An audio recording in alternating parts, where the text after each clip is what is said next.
Figma Draw was just announced at Config 2025. Let's have a look at how to use it, what's it good for, and what are the new amazing features that we got through it into Figma Design. As usual, there is a link in the description for a Figma file if you want to follow along. Let's jump in. Where do we even begin with Figma Draw?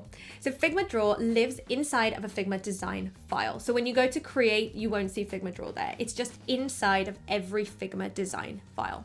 In the toolbar, you'll notice now where we usually just had the switch into dev mode, we now also have the switch into Draw. So if I click on that, ta-da, you'll see the UI changed quite a bit. Let's look at our first tool, which is brushes, pens, and pencils. Now, one of the main things that Figma said during the announcement is that they really wanted to give us the option to select the colors and the width and all of that before you actually start using the tool. Now, when I select my pen, I can already say what's the width and what's the color that I want to use. So that is amazing. Now, we also have the addition of brushes. So in the toolbar at the bottom, you'll notice that the middle one is a brush. You can also click on B to get to it. And then I have this drop down with all of these brushes plugged in. So I can select, for example, this one, and then just draw a beautiful shape on my canvas, which is, I mean, already this is amazing. Now with brushes, you can also create your own brush. Yeah. So for example, I have this heart over here. I can right click on it and say create brush, stretch brush. Then when I go into my brushes in the drop down way at the bottom, I will see my brush. Now what it does is it basically takes the shape and it's going to stretch it out. So you'll notice it kind of starts its life as a heart and then stretches out.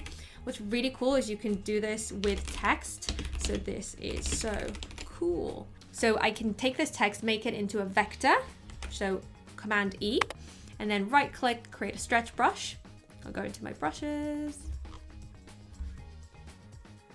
Whee! So cool, right? Obviously there's a way to go with creating brushes. I wonder if there's other options, if some of them cannot be stretched, maybe some of them can be almost like a stamp brush, you know, like you have in Illustrator, but this is already incredible. The stroke panel has changed quite a bit with Figma Draw. So let's have a look at that. I just have a line here, just a normal stroke, and you'll notice that already there's a lot of differences over here. So firstly, changing it between inside, outside, and center are now these buttons instead of the drop down that we had before. So if I draw a little rectangle, you'll see it much better actually. And we now have these sliders, which is great. So now the stroke is inside, now it's center, and now it's outside. Yeah, so it's now just these clickies, but it's exactly the same as it was before. We also have these tools to bevel our corners or make them rounded just by clicking a button, which is just amazing. Then in the extra tools over here, we've got some stroke settings. Now, on the day that I'm recording this video, this is literally the day of config. Right now, we are missing the options to change the endpoints of the path. We can only change one endpoint, and even that, I'm not seeing that anymore, but that will probably come back. It's probably just a little bug. So hopefully you still have those endpoints like we would in Figma Design. So if I look at it in Figma Design, you can see I can change one side as a line and one side as a circle, for example. But in Figma Draw, I'm missing those options. So I assume they will be added soon. You see, even now it says endpoint mixed, but if I change it, it will change both of them at the same time, which will be a shame if we lose that. But anyway, we have this dynamic option. So if I go to dynamic, you'll see that I can change the frequency, the wiggle, and the smoothness. So if I make this frequency like really small, you'll see like the zigzag lines, but I can also make it like huge and then make the wiggle even bigger to create, I don't know, these look like mountains or something. Yeah, you can do like super cool things with it. And then we can also smooth it out so it's really rounded, or if you actually want it to be like really sharp, you can do that too. And I can also use brush strokes for my strokes. So for example, if I click on brush, you can then select from the drop-down menu, same as we had with the brush tool. Now you might have noticed that I had all of these cool dynamic things going on, but then when I clicked on brush, that disappeared. We can still have both. We just need to stop and vectorize in between. So let me show you. If I make this again, just super wiggly and fun, cool. So then I need to stop, select this, make it into a vector, so Command E, and then I can go into my settings and use a brush tool. Yeah, so you almost need to pause in between the steps if you want to do multiple things on top of another. I can actually make this dynamic again. Yeah, so create wiggles within wiggles, within wiggles, within wiggles, within wiggles. circles. Now, right now I noticed a bit of a bug again with the endpoints. This might just be today, so if you're watching this on another day, please ignore. But when I have an arrow, if I change like it to a brush, for example, that arrow disappears. But hopefully Figma, if you're listening, please fix this. Thank you. Moving on to our next set of features to do with shape builder tools and just vector tools in general. Now, we always had the shape building tools like Union and Subtract and stuff like that, but now we have even more. So if I look at these, I have 4 circles and just a rectangle behind them. If I select all of them, I can use the normal tools like exclude, for example, and it will make this cool thing. But what if I want to build something out of this? So what I need to do is select all of them and click enter to enter that vector mode for all of them at once. And then here at the bottom, I've got this shape builder tool. You can also click on M to get to it. Then anything I hover over, I could just click and drag, and you see the line that I'm kind of drawing the black dots, and that will make that into a new shape. Now, when I click out of it, I can click exit or just double click outside. I now have this shape and these two kind of still remain, and you can see what remains of the rectangle from before. Then I've got this cool like heart / Mickey Mouse hat thing going on. Yeah, so you can imagine that the possibilities are endless with the shape builder tool. Another new tool we have is the Lasso Tool. So if I double click into this shape, let's say I wanna get rid of all these inside holes. So it's really hard to make that selection before, but now with the Lasso Tool, I just click on it and then I just draw a kind of shape around the things that I want to delete. So I can just delete them. Let's say if I click on backspace and they're gone. Now you'll notice that I missed out one of those points. If I just Command Z, you'll see that I've selected all of them, but I've missed this one out. Now, once I delete them, Figma is automatically going to select the one that's closest to them. So you see that now this point that's left behind is close to them. So it's now the one that's selected. So if I click backspace, I can just get rid of that. And that can really help us if we're making really, really detailed choices. So we can keep the next thing selected. It's almost trying to predict what we're going to do next. Now with the points, we can now also tab to move between them, which is really cool. Just gonna click on V to get back to my normal pointer. And then I've selected this point. And if I click on tab, you'll see that it automatically moves me to the next point. Again, when you have really intricate designs, this is such a game changer. Now with the Lasso tool, I can also edit multiple vectors at the same time. So if I select both of these vectors, they're completely different shapes, hitting enter to enter that kind of vector editing mode together. So with my Lasso tool, let's say I just want to select the bottoms of both of them, then I'll just click on one of these paths and drag it down. Let me move it to the side a bit. Let's say I want to make this a really wonky tree. Amazing. Now, another cool thing that they've added with paths is if I create, let's say I'll just use my pencil tool, so Shift and P, and I'll just draw, let's say, a circle. But you'll notice that I actually didn't close this circle. So what I can do, I can double click to go in, and then Command and J will automatically close it for me, which is amazing. If you use a lot of freehand drawing, or even if you use the pen tool, sometimes you can accidentally not close it and it's so annoying. You might not even realize where the opening is. So double click into it, Command J to close that path automatically. Another thing that was announced is that now we can use patterns to fill an object.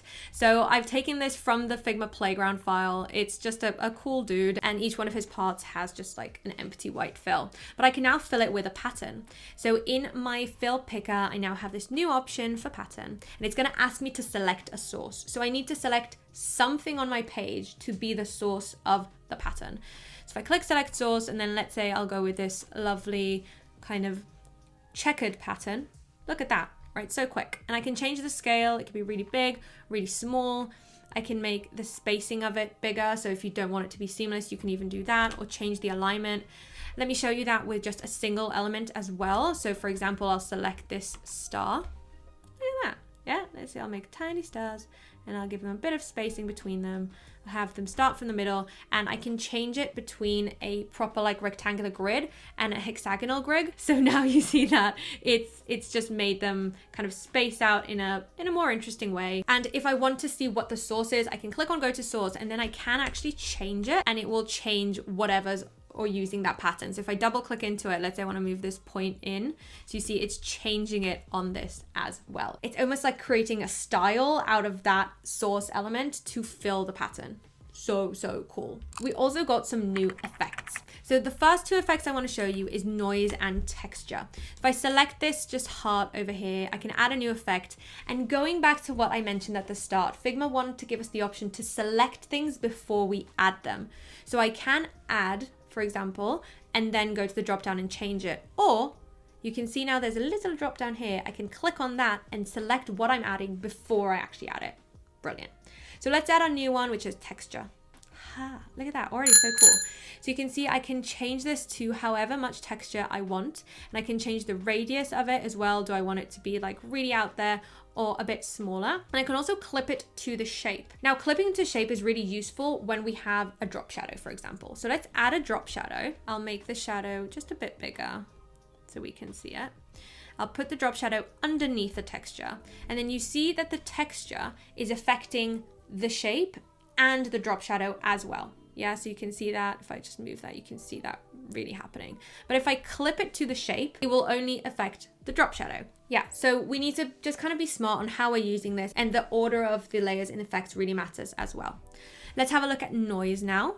So noise is, it's really cool. So you can have mono noise, which when it's smaller, you can really see that kind of noisy detail, and the larger it gets, you can see those blobs. But you can have mono, which is just a single color, and you can also choose whatever color you want that to be. Duo will select two colors, like you can see here, and you can change the density and the noise size. And multi will actually do something really nice. It kind of adds all kinds of colors in there. When your fill is already a color, you can't see it as well, but if I make this white, and then I go back to my noise and just show you, you can see it adds this really beautiful, almost like holographic effect. And you can change the opacity to it as well if you want it to be like something like that, which is a really cool thing to be able to do in Figma now. And I think what's amazing about all these effects is that we can use them on their own. So I can just add this, but if I add noise and on top of it a blur, and then on top of it a texture, and on top of it a brush stroke, and on top of it, we can make incredible things. Now let's look at what we can do with blurs, because we've always had blurs, layer and background, but now we can make them progressive. So for example, let's say I have this tab bar on top of this image. So if I remove the background from this tab bar, you'll see that the image is behind it. So let's say I prefer to give it a blur rather than just just a fill. So what I can do, I'll go into effects now. I'll add a background blur. And then if I make this blur, we know that for a blur to happen, there has to be opacity. So in the fill, I'm going to change it to 50%, for example. And then we'll see that already I'm getting a really nice background blur, but it's uniform, right? So it's really start and stop. If I make it progressive, then I can change what happens at each point. So right now, the start point is the end point is at the bottom, and at the start is at the top. So if I put end to 100 and then start to 0, you already see that there's a big difference between them. I'll just make this a bit smaller so you can see how like the bottom is very, very blurred. And then as it goes to the top, it gets less and less blurred. Now, what I can also do, I can grab the starting point, and it doesn't actually have to be within the shape, right? I can even drag it out if I want to. And I can also add some, let's say, gradient on top of it to really help me out. So I'll put 1 point there, 1 point here, and then the top point, I'll probably make it like 15% opacity white, and the bottom point 100% opacity white. Yes, you can make really cool effects. We're getting into glassy territory with this, and you can do all of this on layer blur as well. We're getting into a set of features now that I think are my absolute favorite. I've been waiting for this for so long. First one, text on path. So let's start with just the basic one, right? If I have a path, any sort of path or stroke or vector or anything, if I click on T to add a text box, when I hover over it, I'll get this like little arc tool, and I can click. The path will disappear, but now you can see it in like this blue dotted line, and my text will just be writing on top of it. So I can write, this is so cool. Yeah, and look at that. Yeah. Now what it does is it's going to follow the curve from wherever I clicked to start it. And you have this circle to help you move it to wherever you need to move it. One thing that's important to remember though is that the text alignment does matter. So right now I'm aligned to the left, so my dot is at the left. If I align to the center, you see that the little circly dude will be in the center of my text. And if I align to the right, it will be on the right. So make sure you kind of are in the right place. Just to show you, if the point is wherever I put the point, the text is just going to keep going. And you see what happens like here, the text is kind of gone, but if I bring it back, it will be there. And right now we don't have truncation on. So if you go into your type settings, you don't have the ability to make it truncate if on that kind of path. Maybe one day we will, but you can always drag it back, which is really cool. And all of your usual typography settings still exist. So I can make the letter spacing big. I can change it to be bold text or change the font or anything like that. Now, the way this exists in the layers panel is a bit interesting because now where it used to be a path, you can see that the icon of it is still a path, but the kind of display is the text that's on it. So we're losing the stroke that we had before, but we're gaining the text. You can also do this on a full-on circle. So let me show you. If I click on T, just add something in here. Hello. Wow. Yeah, and then I can just move it around as much as I need to. Another game changer are the two repeat features. So the first one is radial repeat.